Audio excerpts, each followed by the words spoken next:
especially for middle-income Americans. This will lead to millions of new and really good-paying jobs. Now, if you're thinking that's the most boring Donald Trump speech I've ever seen, that might be because he was reading that script off a teleprompter, not talking off the top of his head. So it's like watching a circus seal fold laundry. That's not the thing you normally do, and I can't wait till you get back to doing the fun stuff. But to be fair, his campaign must have been pleased to keep him disciplined and on message for an entire hour. Unfortunately, the rest of the week quickly devolved, because the very next day he made a chilling suggestion that Second Amendment people could stop Hillary Clinton, and before people could even get over that, he'd moved on to this. ISIS is honoring President Obama. He is the founder of ISIS. He's the founder of ISIS. And I would say the co-founder would be crooked Hillary Clinton. Wow. I tell you what, I will give Trump this. At least he made sure to include Hillary as co-founder. #feminism, #ISIS with her. Now, clearly, what he just said is absolutely absurd. But even when people tried to help him reframe it, he doubled down. Conservative radio host Hugh Hewitt pressed him on that. I know what you meant. You meant that he created the vacuum, he lost the peace. No, I meant he's the founder of ISIS. But he's not sympathetic to them. He hates them. He's trying to kill them. He was the founder.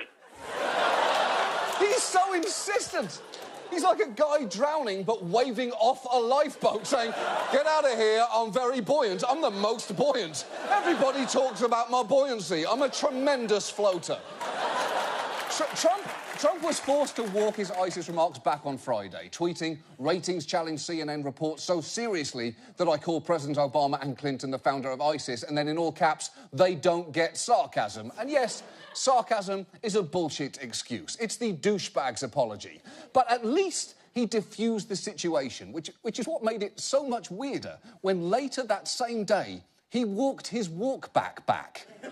So I said, the founder of ISIS. Obviously, I'm being sarcastic. Then, but not that sarcastic, to be honest with you. What are you doing? What are you doing? You know that riddle where there are two people, one who always lies and one who always tells the truth? Donald Trump is both of those at once. And he had barely put that whole mess behind him when in Pennsylvania he started up a whole new controversy. The only way we can lose, in my opinion, I really mean this, Pennsylvania, is if cheating goes on. I really believe it. The only way they can beat it, in my opinion, and I mean this 100%, if in certain sections of the state they cheat. OK. He means it 100%, so by the time this show airs, he'll presumably have said he was kidding, but not, but yes, but not, but maybe, but not, but yes, but not, but maybe.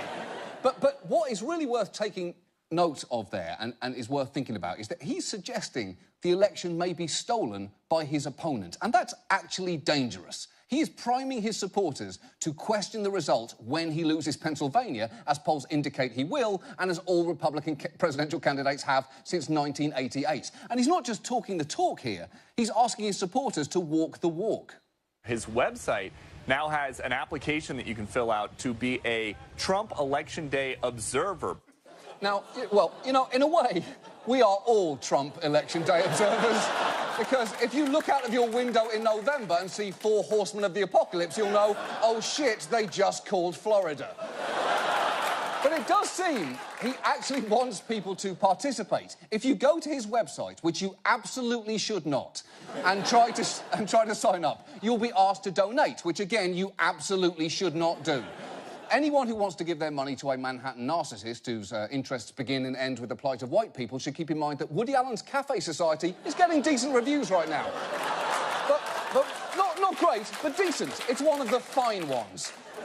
We wanted to see what actually signing up involved, so we signed up without donating and received an email from the campaign saying we are going to do everything we are legally allowed to do to stop crooked Hillary from rigging this election, which is troubling because I'm not sure Donald Trump knows what he's legally allowed to do. His own attorney once had to apologise for saying you cannot rape your own spouse. And honestly, I'm surprised Trump even had an attorney. I always just presumed he got legal advice from a John Grisham paperback purchased at a white supremacist yard sale.